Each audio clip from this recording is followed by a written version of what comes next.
धार जिले के धर्मपुरी थाना अंतर्गत टकलाई कोटड़ा फाटे के समीप बीती रात एक भीषण सड़क हादसा हुआ है। दरअसल रविवार रात करीब 10:30 बजे टकलाई कोटड़ा फाटे के समीप अज्ञात वाहन ने दो बाइक सवार लोगों को टक्कर मार दी। इसमें एक व्यक्ति की मौके पर ही दर्दनाक मौत हो गई, वही एक गंभीर रूप से घायल हो गया। मृतक व घायल व्यक्ति को टोल एम्बुलेंस एवं 108 एम्बुलेंस की मदद से धर्मपुरी के सरकारी अस्पताल पहुंचाया गया। घटनास्थल पर लोगों की भीड़ जमा हो गई। वहीं सूचना मिलने पर धर्मपुरी पुलिस भी मौके पर पहुंच गई थी। बताया जा रहा है कि अज्ञात वाहन की टक्कर इतनी जबरदस्त थी कि मृतक व्यक्ति का शव घटनास्थल से करीब 100 मीटर की दूरी पर मिला। मृतक चंदन पिता मोहन रावतपुरा टेमरनी मनावर का रहने वाला है। वहीं घायल पप्पू पिता सुखलाल ग्वालियाखेड़ी लुनहेरा बुजुर्ग के पास का रहने वाला बताया जा रहा है। यह दोनों बाइक सवार कहां से कहां जा रहे थे, इनको टक्कर किसने मारी, इसकी कोई जानकारी अभी तक नहीं लगी है। फिलहाल धर्मपुरी पुलिस घटना की जांच पड़ताल में जुट गई है।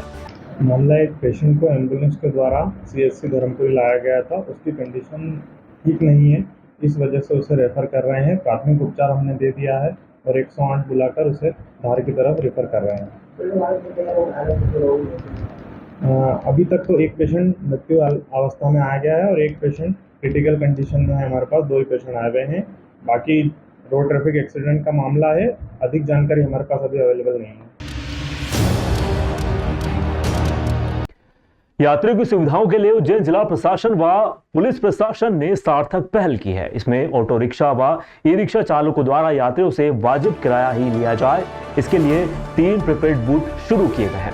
रेलवे स्टेशन उज्जैन के बाहर 2 और 1 प्रीपेड बूथ महाकाल मंदिर के निर्गम गेट के पास स्थापित किया गया है, जहां से यात्री अपने गंतव्य स्थान के लिए निर्धारित दर अनुसार ऑटो की बुकिंग कर सकेंगे। सोमवार को कलेक्टर नीरज कुमार सिंह व पुलिस अधीक्षक प्रदीप शर्मा ने रेलवे स्टेशन के बाहर स्थापित प्रीपेड बूथ व माल गोदाम के पास बने प्रीपेड बूथ का भी शुभारंभ किया। इस अवसर पर अतिरिक्त पुलिस अधीक्षक जयंत सिंह राठौर, निरीक्षक यातायात पुलिस दिलीप सिंह परिहार, अध्यक्ष ऑटो रिक्शा संघ नंद किशोर सोलंकी सहित ऑटो चालक उपस्थित रहे। ऑटो रिक्शा संचालक संघ द्वारा प्रशासन की इस पहल के लिए कलेक्टर एसपी को पुष्पगुच्छ व पुष्प वर्षा से उनका स्वागत किया गया। पूर्ण सहयोग देने की बात भी कही। रसीद काटने के लिए ट्रैफिक पुलिस के जवान प्रीपेड बूथ पर तैनात रहेंगे। यात्री को यहां से बुकिंग करनी होगी। प्रीपेड बूथ पर ही किराया सूची लगाई गई है। इस हिसाब से ही रसीद पर किराया लिखा जाएगा और रसीद यात्रियों को ही दे दी जाएगी। ये किराए के रुपए भी जमा कर लिए जाएंगे। जब यात्री गंतव्य तक पहुंच जाएगा, रसीद ऑटो चालक को देनी होगी। उसे काउंटर पर जमा करने के बाद ऑटो चालक को भुगतान किया जाएगा। पिछले कई दिनों से विभिन्न शिकायतें आ रही थी कि कहीं पर यात्रियों को ओवरचार्ज किया जा रहा है, कहीं पर यात्रियों के साथ कुछ दुर्व्यवहार हो रहा है। तो इसके लिए विभिन्न स्थानों पर prepaid taxi booth, auto rickshaw booths लगाने का निर्णय लिया गया था, जिसके आधार पर आज रेलवे स्टेशन पर ये प्रीपेड ऑटो बूथ संचालित किया जा रहा है, जिससे कि ट्रैफिक पुलिस उज्जैन द्वारा संचालित किया जाएगा। 2 प्रीपेड बूथ यहाँ पर और जो मालगोदाम तरफ है वहाँ रेलवे स्टेशन पर रहेंगे। एक महाकाल मंदिर पे वहाँ पर रहेगा आने के बाद। ये अभी बढ़ाए जाएंगे। अगले 15 दिन में हमारा प्रयास है कि हम जो बस स्टैंड है और जो मेजर इंपॉर्टेंट पॉइंट है वहाँ सभी जगह प्रीपेड बूथ चालू कर सकें। इसमें जो किराया है वो बड़ा फ्लेक्स लगा के सभी नियरबाई इलाके का निर्धारित कर दिया गया है। इसमें साथ ही इस बार से हमने ई रिक्शा के लिए भी किराया निर्धारित कर दिया पूरी सर्वसम्मति से, और उनका भी जो चार्जेज है वो पर्ची करके रवाना किया। नर्सिंग कॉलेज घोटाले मामले में कॉलेज की सही रिपोर्ट देने के बदले रिश्वत मामले में दिल्ली से आई सीबीआई की एंटी करप्शन टीम ने शनिवार को ही इंदौर, रतलाम, भोपाल में डेरा डाल लिया था। टीम ने स्थानीय अफसरों को कार्रवाई से दूर रखा और उन जगहों की रेकी की जहां कार्रवाई की जाना थी। सीबीआई अफसरों ने स्थानीय अफसरों को भी कार्रवाई से दूर रखा। दिल्ली से आए निरीक्षक स्तर के अधिकारी सबसे पहले खजराना थाना क्षेत्र के अंतर्गत posh colony Pakeezah life style पहुंचे। तनवीर खान के घर पर छापा मारा। निरीक्षक ने घर वालों के फोन कब्जे में लेकर घर का दरवाजा भी लगा दिया। तड़के करीब 4 बजे घर के चप्पे चप्पे की तलाशी ली। टीम तनवीर को लेकर रवाना हुई। तनवीर कार शोरूम में काम करता है। निरीक्षक स्तर के एक अन्य अधिकारी ने स्कीम 140 स्थित संपत फॉर्म में ओमगिरी गोस्वामी के बंगले में भी छापेमार कार्रवाई की। गोस्वामी का खंडवा रोड पर नर्सिंग कॉलेज है। एजेंसी ने गोस्वामी के घर में छानबीन की। इस दौरान प्रीति तिलकवार एवं वेद प्रकाश शर्मा नामक व्यक्ति के आमने सामने भी पूछताछ की गई।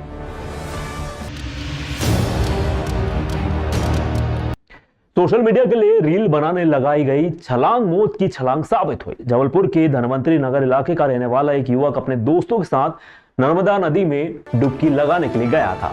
इसी बीच उसने रील बनाने के लिए नर्मदा में छलांग लगा दी। जब वह काफी देर तक नहीं निकला तो उसकी खोजबीन शुरू हुई। काफी देर की खोजबीन के बाद उसकी लाश ही नर्मदा से बाहर निकल पाई।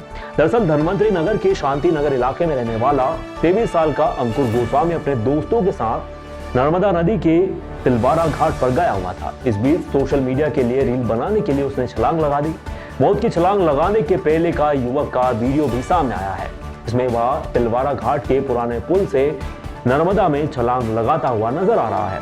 इसी तरह मृतक अंकुर गोस्वामी के साथ इलाके का ही एक अन्य युवक नीरज चक्रवर्ती भी नर्मदा स्नान करने के लिए गया हुआ था। उसकी भी नर्मदा में डूबने से दर्दनाक मौत हो गई। दोनों ही शवों को गोताखोरों की मदद से ढूंढकर बाहर निकाला गया और पोस्टमार्टम के लिए जबलपुर के नेताजी सुभाष चंद्र बोस मेडिकल कॉलेज अस्पताल ले जाया गया। जबलपुर का तिलवारा पुल सुसाइड पॉइंट के नाम से भी कुख्यात है। यहाँ आए दिन आत्महत्या की घटनाएं होती रहती हैं, लेकिन आज की घटना ने हर किसी को हैरत में डाल दिया है। सोशल मीडिया में रील बनाने के चक्कर में कई युवा अपनी जान भी गंवा रहे हैं। ये तिलवारा के छोटे पुल से दो लड़के कूदे और नर्मदा नदी के पानी में डूब गए हैं। इस सूचना पर मौके पर गए। वहाँ पर गोताखोरों के मकसद से दोनों को निकाला गया। जो मृत अवस्था में मिले, जिनको परिजनों द्वारा मेडिकल लाया गया। डॉक्टर साहब द्वारा चेक करने पर बताया कि मृत हो गए हैं। इनका 100 पंचनामा कार्रवाई की गई और मर्ग कायम करने के बाद 100 पंचनामा कार्रवाई की गई है, जांच में है। स्वीकृत निर्माण कार्यों को पूरा करने में तेजी लाएं, पूर्व संचालित योजनाओं व कार्यक्रमों का प्रभावी ढंग से संचालन किया जाए। यह निर्देश कलेक्टर नीरज कुमार सिंह ने सोमवार को प्रशासनिक संकुल भवन में आयोजित समय सीमा की बैठक में अधिकारियों को दिए। उन्होंने कहा कि सभी विभागों के अधिकारी अपने निर्धारित लक्ष्यों को पूरा करने के लिए पूरी क्षमता के साथ कार्य करें। जिले के तराना में विगत 12 मई को आई आंधी तूफान के कारण ग्राम नैनावद में विद्युत आपूर्ति बाधित हुई। यह समस्या ग्राम में लगभग 6 दिन तक बनी रही। इसके त्वरित निराकरण नहीं करने पर कलेक्टर सिंह ने संबंधित जेई को निलंबित करने के निर्देश अधीक्षण यंत्री MPEB को दिए थे। कलेक्टर नीरज कुमार सिंह ने निर्देश दिए कि नगर निगम द्वारा नालों की सघन सफाई की जाना सुनिश्चित करवाएं। उन्होंने बैठक में जोन वाइज 15 मई से अभी तक की गई साफ सफाई, जिला स्तरीय अधिकारियों को दिए गए निरीक्षण की भी जानकारी ली। उन्होंने निर्देश दिए कि नाले नालियों की साफ सफाई के साथ सीवरेज लाइन की सफाई भी बारिश से पहले ही की जाना सुनिश्चित करवाएं। उन्होंने सख्त निर्देश दिए कि बारिश के दौरान नाले नालियों के ओवरफ्लो होने, सीवरेज लाइन फटने जैसे स्थिति निर्मित होने पर संबंधित की जिम्मेदारी तय करते हुए कार्रवाई जरूर की जाएगी।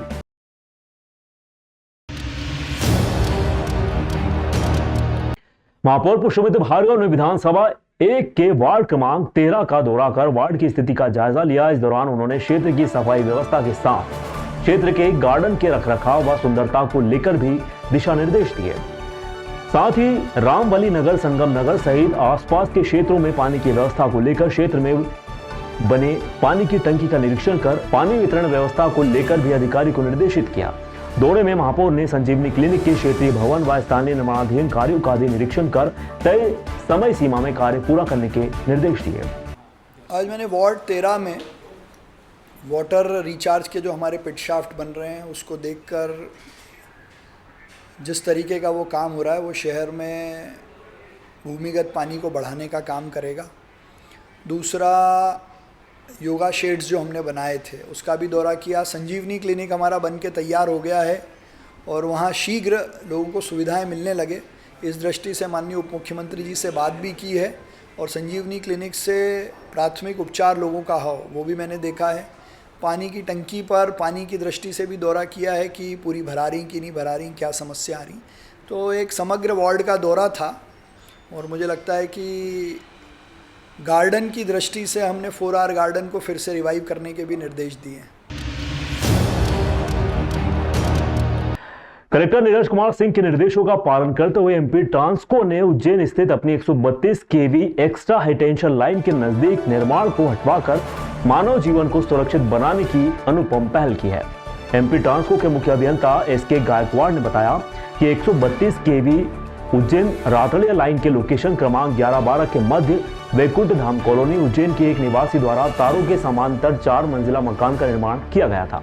निर्धारित मापदंडों के अनुसार निर्माण एक्स्ट्रा हाई टेंशन लाइनों से कम 2.9 मीटर दूरी के बाद ही किए जाने चाहिए, पर यह निर्माण मात्र 2.3 मीटर दूरी पर ही किया जा रहा था, जो कि बेहद खतरनाक है। गत दिवस इसी स्थल पर तेज आंधी के दौरान 132 केवी एक्स्ट्रा हाई टेंशन लाइन का टॉप कंडक्टर तेज हवा में झूलकर मकान के संपर्क में आ गया था। इससे लाइन ट्रिप हो गई थी। संयोग से उस दरमियान घटनास्थल पर कोई उपस्थित नहीं था, इससे बड़ी जनहानि टल गई। इंदौर में नगर निगम ने कई वार्डों के अंतर्गत आने वाली कॉलोनियों में रेड जोन तय किए गए थे। इसके विभिन्न प्रस्तावों को गत वर्ष की नगर निगम की MIC में मंजूरी भी दे दी गई थी। 2024-25 के लिए रेड जोन इस वर्ष से लागू किए जा रहे हैं। इसमें 531 कॉलोनियों में रेड जोन तय किए गए हैं। इसके साथ ही कचरा प्रबंधन शुल्क की राशि भी अब बढ़ाकर ली जाएगी। इसके लिए जाहिर सूचना दी गई है। साथ ही सभी जोनल कार्यालयों से लेकर राजस्व कार्यालयों पर इसकी सूची उपलब्ध करवाई जाएगी। इसे भी चस्पा कराया जाएगा। रेड जोन के लिए 5 अलग अलग कैटेगरी बनाई गई है। भवन निर्माण से लेकर आवासीय व व्यावसायिक इकाइयों के लिए अलग अलग वर्ग फीट के मान से दरें भी तय की गई है। रेड जोन को लेकर किए गए बदलाव के मामले में पूरी जानकारी व सूचना सभी राजस्व अधिकारियों के साथ साथ जोनल कार्यालय को भी भेजी गई है। इनमें सर्वाधिक वार्ड क्रमांक 50 की कॉलोनियां भी हैं। हालांकि यह पहला मौका नहीं है जब नगर निगम ने 531 कॉलोनियों के रेड जोन बदल डाले हैं। दरअसल पिछले 20 सालों से यह खेल चला रहा है। हर बार बजट भाषण में सभी जनप्रतिनिधि ये दावे करते हैं कि निगम ने 1 रुपए की भी कर वृद्धि नहीं की है। पिछले दरवाजे से रेड जोन बदलकर कई गुना संपत्ति कर बढ़ा दिया। अब तो संपत्ति कर के साथ साथ कचरा संग्रहण शुल्क भी बढ़ा दिया गया है। इसके चलते सभी 85 वार्डों की भी इन कॉलोनियों में 20 से 30 रुपए प्रति माह की वृद्धि तो कचरा शुल्क संग्रहण से ही हो जाएगी। वहीं नागरिकों को भी अब बढ़ी हुई दर पर संपत्ति कर जमा करवाना पड़ेगा। इनमें रेड जोन 1 में RCC, RBC या पत्थर की छत युक्त आवासीय इकाई पर 30 रुपए वर्ग फीट, गैर आवासीय पर 64 रुपए वर्ग फीट, रेड जोन 2 में सीमेंट या लोहे की चद्दर, कबीलू टाइप छत युक्त पक्के भवन पर 20 रुपए वर्ग फीट व गैर आवासीय पर 53 रुपए वर्ग फीट की दरें निर्धारित की गई है। 2023 के बजट में ही हमने ये तय कर लिया था। परिषद का प्रस्ताव है कि शहर की 521 ऐसी कॉलोनी जो गलत रेड जोन में थी और उनका रेड जोन ठीक करने का काम किया था। कोई कॉलोनी जिसको रेड जोन 2 में रहना था वो 3 में थी, तो उसके रेड जोन ठीक किए हैं। उसमें कोई विसंगति अगर आएगी सामने तो उसको भी हम ठीक करेंगे, लेकिन ये तो हम पहले का निर्णय है और उसको लागू किया है।